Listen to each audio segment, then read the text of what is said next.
Everyone, कैसे हैं आप सब। एक बार फिर से आप सबका बहुत बहुत स्वागत है आज के इस नए वीडियो में। सो फ्रेंड्स, आज की इस वीडियो में मैं आपको बताने वाली हूँ कि अगर आप जमीन पर बैठती हैं तो आपके गर्भ में बच्चे पर क्या क्या असर पड़ता है, गर्भ में बच्चे को कितना नुकसान हो सकता है। तो अगर आप प्रेग्नेंट हैं तो इस वीडियो को पूरा देखें, ध्यान से देखें। और अगर इन्फॉर्मेशन पसंद आए तो प्लीज वीडियो को लाइक करना बिल्कुल ना भूलें, चैनल को सब्सक्राइब कर लें, पास में जो घंटी है उसको भी जरूर दबा लें। तो चलिए आज का वीडियो स्टार्ट करते हैं। सो फ्रेंड, जैसे कि प्रेगनेंसी में हर एक चीज को इसको लेके मना किया जाता है, उसको लेके मना किया जाता है। आप लोग मेरे बारे में भी सोचते होंगे कि जब भी मैं आती हूँ किसी न किसी चीज के लिए मना करके जाती हूँ, कभी ये मत करो वो मत करो। तो यार, मैं तो आपकी भलाई के लिए ही बोलती हूँ ना। तो आज मैं आपको यही बताने वाली हूँ कि जमीन पर भी आपको डायरेक्ट नहीं बैठना चाहिए। जमीन पर बैठने से भी आपको और आपके बेबी को नुकसान हो सकता है। सबसे पहला नुकसान होगा आपको। क्या होगा कि आपकी तबीयत खराब हो सकती है। जैसे कि बारिश का मौसम चल रहा है और अभी ठंडियां भी आ रही हैं, तो क्या है कि जमीन के डायरेक्ट आप टच में बैठती हैं तो आपके अंदर ठंडक बैठ सकती है, मतलब आपको सर्द हो सकता है। आपको सर्दी जुकाम खांसी जैसी दिक्कतें भी हो सकती हैं और फीवर भी आ सकता है, क्योंकि आपके अंदर तक जमीन की डायरेक्ट ठंडक पहुंचती है।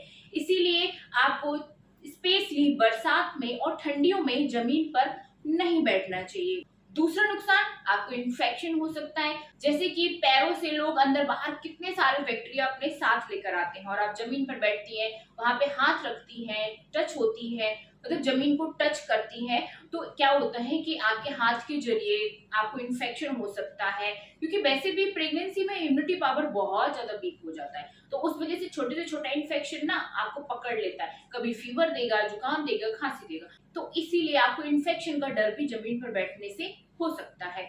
और सबसे बड़ी बात, आपका पेट बढ़ जाता है सेकंड ट्राइमेस्टर और थर्ड ट्राइमेस्टर में। तो आप जब जमीन पर बैठते हैं तो आपको तो तकलीफ होती है, साथ में आपके पेट पर भी दबाव पड़ता है। वैसे भी प्रेगनेंसी में क्रिस क्रॉस करके पैरों को नहीं बैठना चाहिए, हमेशा पैरों को फैलाकर बैठना चाहिए। अब जमीन पर आप बैठती है तो पैरों को फोल्ड करके बैठती है, मतलब पालथी मारकर बैठती है, जिससे कि क्या होता है कि आपके पेट पर दबाव पड़ता है।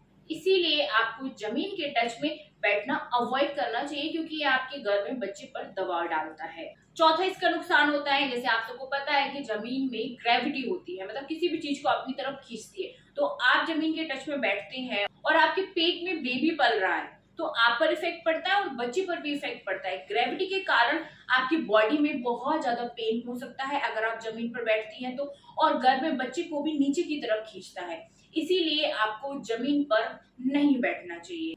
अब आप बैठना चाहती हैं अगर, तो आपको ऐसी खुली जमीन पर नहीं बैठना चाहिए, आपको कुछ ना कुछ बिछाकर बैठना चाहिए। चाहे आप मैट बिछा सकती हैं, आप स्टूल पर बैठ सकती हैं, इस तरीके से आप कर सकती हैं, लेकिन डायरेक्ट जमीन के टच में आपको बैठना नहीं चाहिए।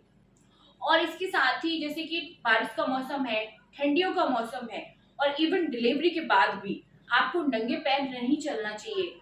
बारिश के मौसम में या तो स्लीपर डाल के आपको रखना चाहिए, या ठंडियों के मौसम में भी, या फिर आपको सॉक्स डालकर रखना चाहिए। ठीक है, जैसे कि किसी किसी घरों में स्लीपर पहनना घर में अलाउड नहीं होता है, जैसे मैं भी अपने घर में स्लीपर नहीं पहनती हूँ।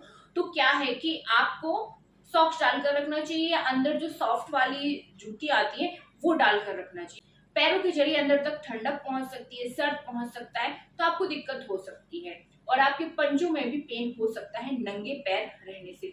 इसलिए पैरों में भी आपको सर्दियों के मौसम में और बरसात के मौसम में कुछ ना कुछ डालकर चलना चाहिए फर्श पर। ठीक है, सो आई होप आप इन बातों का ध्यान रखेंगी आज से ही, और अब ये दोबारा नहीं करेंगी। तो चलिए फ्रेंड्स, आज की इस वीडियो में इतना ही, मिलते हैं आप सबसे अगले वीडियो में। तब तक अपना ध्यान रखिए, बाय बाय, थैंक यू।